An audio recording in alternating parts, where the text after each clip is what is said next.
If one actually understands the reality of their circumstance around them, logically, does that undermine faith?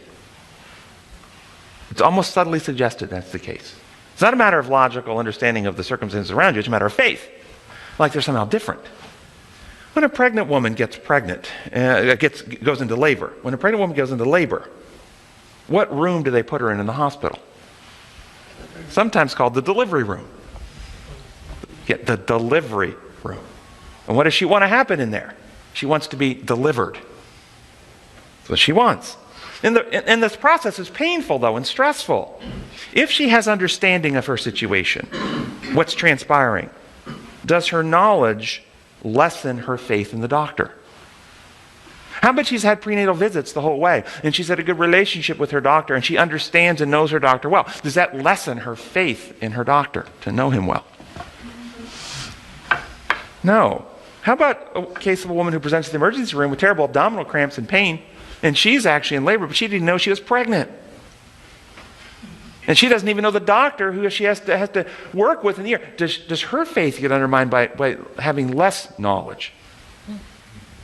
This idea that logical sequence and knowledge undermines faith is corruption. In this war between Christ and Satan, how much truth is on Satan's side? 0. How much truth is on God's side?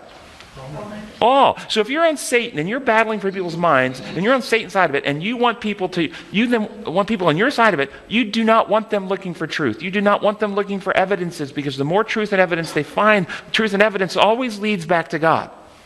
So you want to create holy sounding belief systems or ideas that say, we have faith, we don't need evidence. We don't investigate, we don't ask questions, we believe. The more faith you have, the more evidence you have, it undermines faith. The stronger your faith, that's believing when things don't make sense and have no evidence for them. That's real faith.